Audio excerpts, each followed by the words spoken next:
Manusia adalah makhluk sosial, di mana manusia membutuhkan orang lain. Dikatakan sebagai makhluk sosial bahwa manusia tidak dapat hidup sendiri. Nah, tentu setiap orang, setiap manusia memiliki masa pergantian hidup yang berbeda-beda. Kadang merasakan namanya pahit kehidupan, kadang juga merasakan yang namanya manisnya kehidupan. Lalu, dengan cara apakah seseorang itu di masa tersulitnya dia dapat bertahan? Karena tidak semua orang bisa bertahan di masa-masa kesusahannya. Tentu membutuhkan bantuan orang lain dengan cara mungkin dia menceritakan, mungkin dia mengeluarkan keluh kesahnya, dan dia membutuhkan orang lain di masa-masa tersulitnya. Namun tidak semuanya bisa berjalan sesuai dengan keinginan hati seseorang yang sedang down itu. Lalu apa sih ya hal-hal apa saja sih yang bisa dilakukan saat orang-orang yang sedang dalam keadaan masa tersulit? Karena kalau kita berbicara tentang motivasi ini adalah seseorang yang sudah tidak punya ada harapan dan ia ingin survive di dalam hidup, dan bagaimana dengan sebuah motivasi dari orang itu membuat dia akan jauh lebih bersemangat untuk hidup. Terkadang orang yang sedang bahagia mendapat motivasi, itu hanya motivasi saja, tidak mungkin orang yang sedang joyful hatinya menerima suatu kebahagiaan, mendapat motivasi itu sepertinya kurang bisa diterima sepertinya ya. Tapi kalau sedang dalam masa sulit, seseorang sangat membutuhkan sebuah kata-kata motivasi. Tujuan dari video ini dibuat adalah untuk mengetahui seberapakah saya mengenali diri saya sendiri ya. Saya melalui pembelajaran motivasi ini saya mendapatkan banyak sekali sebenarnya. Dari awal mulai perkuliahan ini saya merasa sangat bersemangat ya, karena saya bertemu dengan dosen yang sangat saya inginkan selama saya berkuliah. Dosen yang aktif, dosen yang public speaking yang sangat bagus, dan itu mengencourage saya untuk menjadi seseorang yang lebih baik lagi. Kemudian dari video ini adalah mengenali tujuan hidup dan impian setiap orang ya. Bagaimana apa sih yang benar-benar kita inginkan di dalam hidup ini, selain terlepas dari keinginan pribadi kita dengan banyak sekali impian ya. Apa sih tujuan impian hidup kita di dunia ini sebenarnya? Kalau secara rohani mungkin kita akan hidup sesuai dengan apa yang Tuhan inginkan, tapi mungkin kalau secara duniawi, aku akan menjadi orang kaya.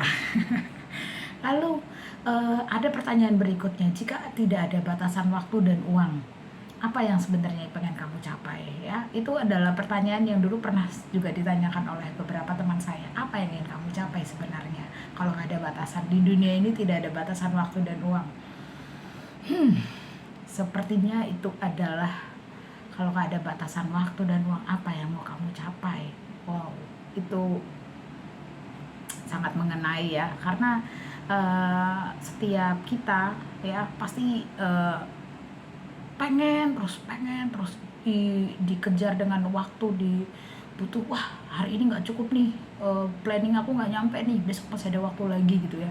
Tapi kalau apa sih yang kamu capai kalau nggak ada itu semua gitu ya? Mungkin I will be live slow living, nggak ada tujuan hidup mungkin ya, seperti itu ya. Tapi karena saya hidup dan bekerja ya, jadi saya ada susunan yang apa yang harus saya kerjakan, apa yang to do list ya dalam satu hari gitu pasti ada. Kemudian apa yang membuatmu paling bersemangat setiap hari? Tentunya adalah mendapatkan sesuatu yang aku inginkan. Apa ya aku yang inginkan? Sebenarnya karena saya bekerja juga, apa yang bikin saya bersemangat sebenarnya tidak lain dan tidak bukan adalah uang. Tidak bisa dipungkiri secara duniawi, uang adalah tujuan utama setiap orang untuk bisa, terutama saya ya, untuk bisa bersemangat setiap hari.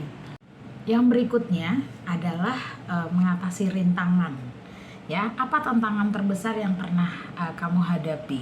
Lalu bagaimana mengatasinya? Ya, setiap orang itu pernah memiliki tantangan hidup setiap masing-masing, dan uh, salah satu yang selalu saya ingat bahwa bagaimana aku mengatasinya, bahwa ya udah menjalani aja, karena dulu aku pernah melalui masa itu, dan sekarang aku dihadapkan pada masalah lagi, pasti aku akan bisa menyelesaikannya. Itu sepertinya jawaban saya ya untuk pertanyaan itu ya. Kemudian kalau kamu tidak takut gagal, apakah kamu akan, apa yang mau kamu lakukan kalau kamu nggak takut gagal gitu loh? Ya mungkin kalau nggak ada kata di dunia ini yang apa namanya, tidak mungkin tidak gagal. Pasti segala hal yang kita coba, segala uh, sesuatu yang kita inginkan pasti ada up and down-nya. Lalu apa yang kita lakukan gitu saat kita up and down itu ya? Ya belajar menjadi orang yang fleksibel aja, nggak terlalu muluk-muluk, nggak terlalu apa namanya, oh kita coba lagi ya, nanti kita coba lagi, tenangkan hati kita kembali, terus kemudian kita katakan pada diri kita sendiri bahwa, maksudnya kayak aku kalau ada lagi di masa itu, apa sih yang aku lakukan gitu, ya udah tenang, coba tenangkan hatimu dulu, kita coba lagi nanti ya, kalau nggak hari ini nggak berhasil, besok kita coba lagi, pasti bisa. Kemudian apa sih yang kamu pelajari dari kegagalan yang kamu alami? Ya, setiap orang yang gagal pasti akan, setiap orang itu ada trial errornya ya. Lalu oh kemarin sudah dapet, aku tuh udah kayak begini, kemudian kalau aku begini, pasti kita belajar semuanya itu dari masa lalu, bukan dari masa depan. Betul, setuju ya. Kita pasti mempelajari semuanya ya, semua. Aku udah coba nih kemarin ini, ternyata aku pakai metode yang kayak gini salah. Oke, aku akan udahlah, nggak usah terlalu menggebu-gebu, mungkin oke sampai aja dulu ya, mungkin harus dirapikan lagi semuanya supaya tidak gagal lagi. Kalau ada yang gagal-gagal lagi pasti akan dicoba lagi ya. Begitu untuk bagaimana saat kita menghadapi masalah yang ada di dalam hidup kita. Setelah kamu mengatasi rintangan kamu berikutnya, yaitu adalah membangun semangat ya, membangun semangat. Apa satu langkah kecil yang bisa kamu lakukan hari ini untuk mendekati impian kamu? Kalau aku sih ya, mau mencoba lagi. Pokoknya jangan takut untuk mencoba gitu ya. Karena kalau besok aku masih bangun lagi, itu berarti satu kesempatan untuk aku mencoba sesuatu hal yang baru. Lalu bagaimana sih versi terbaik dari dirimu untuk menghadapi situasi saat ini? Bagaimana versi terbaik dari dirimu untuk menghadapi situasi saat ini? Ya menjadi diri kamu aja. Nggak usah menjadi diri orang lain, karena terlalu effort ya kalau membutuhkan orang lain ya. Jadilah diri kamu sendiri, versi terbaik dari diri kamu sendiri gitu ya, untuk menghadapi situasi ini. Ya tetap kita punya Tuhan, kita punya Sang Pencipta yang mampu menguatkan kita untuk bisa menghadapi itu. Makanya bagaimana kita bijaksana dalam menghadapi kesulitan kita, dan bagaimana dengan pimpinan Tuhan itu akan membangun kita untuk menjadi pribadi yang lebih baik lagi. Pertanyaan berikutnya nih, ada yang lebih menarik lagi. Jika kamu bertemu dirimu 5 tahun ke depan, oke. Apa yang ingin kamu dengar dari dirimu sendiri? Wow, agak melo ya ini ya. Mungkin aku akan mengatakan pada diri aku sendiri bahwa, wah kamu hebat, kamu luar biasa, kamu sudah bertahan selama beberapa tahun terakhir ya, kamu luar biasa, kamu sudah menjadi versi terbaik dirimu, kamu tidak patah semangat. Mungkin kamu hanya mampu menceritakan kepada orang lain, tapi kamu bisa menyelesaikan masalahmu sendiri dengan caramu sendiri, dengan kebijaksanaan kamu sendiri, dengan kamu berusaha sendiri tanpa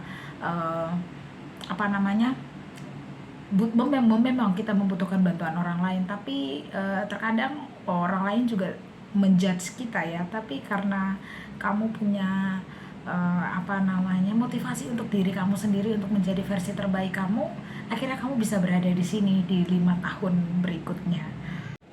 Dan apa sih yang menginspirasi setiap, terutama aku ya, kenapa itu ada seseorang yang menginspirasi saya, yaitu of course my parents ya, mama papa aku ya. Mereka menginspirasi aku. Kenapa? Karena sedari kecil aku selalu diajarkan untuk orang tua untuk karena saya hidup dari keluarga yang berkecukupan, kemudian orang tua saya mengatakan bahwa sekolah dan kerja itu sebenarnya nggak apa-apa ya, karena mereka memotivasi saya untuk menjadi orang yang nggak boleh gengsi dengan keadaan, nggak boleh gengsi dengan jalan hidup yang kamu pilih gitu loh. Jadi itu cukup menginspirasi saya, kedua orang tua saya. Jadi mereka itu adalah guidance saya untuk di masa yang akan datang. Terus momen yang paling membanggakan dalam hidup saya itu adalah mungkin sekarang belum ada. Saya merasa momen ini belum bisa membanggakan orang tua saya. Kenapa? Karena mungkin orang tua menginginkan ya, walaupun saya bekerja sendiri, saya mengusahakan sekolah saya sendiri tanpa bantuan orang tua. Saya mengerti keadaan orang tua saya, tapi saat nanti selesai saya sekolah, saya memegang ini sebuah surat ijazah. Saya merasa bahwa saya cukup membanggakan mereka dengan keadaan sekolah saya. Lalu apa yang ingin dikenang ya orang lain dari saya ya? Mungkin saya akan menjadi orang yang saya ini dikenal dengan teman-teman di kantor saya adalah orang yang ceria, tidak pernah sedih, selalu membawa kebahagiaan untuk teman-teman kantor saya. Jadi mungkin apa yang akan dikenang kalau suatu saat saya pergi, gak usah Tuhan panggil deh, saya meninggalkan kantor saya, mungkin yang akan dikenang adalah wah, kita akan kehilangan sesosok Tabita yang penuh dengan keceriaan, penuh inspiratif. Cukup inspiratif sih kata teman-teman tentang saya, tapi ya itu kembali ke mereka lagi. Itulah penilaian orang tentang diri saya. Jadi di akhir video ini saya mau memberitahu bahwa setiap orang itu punya motivasi hidup sendiri-sendiri. Bagaimana ada seseorang yang menginspirasi mereka, bagaimana ada tujuan hidup yang mereka harus jalanin ya. Jadi tetap jadilah diri kamu sendiri apa adanya, tetap semangat untuk menjalani hidup ini. Satu kata terakhir yang mau saya sampaikan, bahwa kalau tahun kemarin, beberapa bulan yang lalu, beberapa hari yang lalu, kita bisa survive dengan keadaan kita yang down, saya percaya bahwa apa yang kamu alami sekarang ini kamu akan bisa survive juga. Tetap mengandalkan Tuhan ya, tetap mengandalkan Tuhan dalam segala situasi kita. Dari saya cukup sekian. Terima kasih untuk sudah menonton video ini. Semoga menjadi inspirasi untuk kita semuanya. Dadah.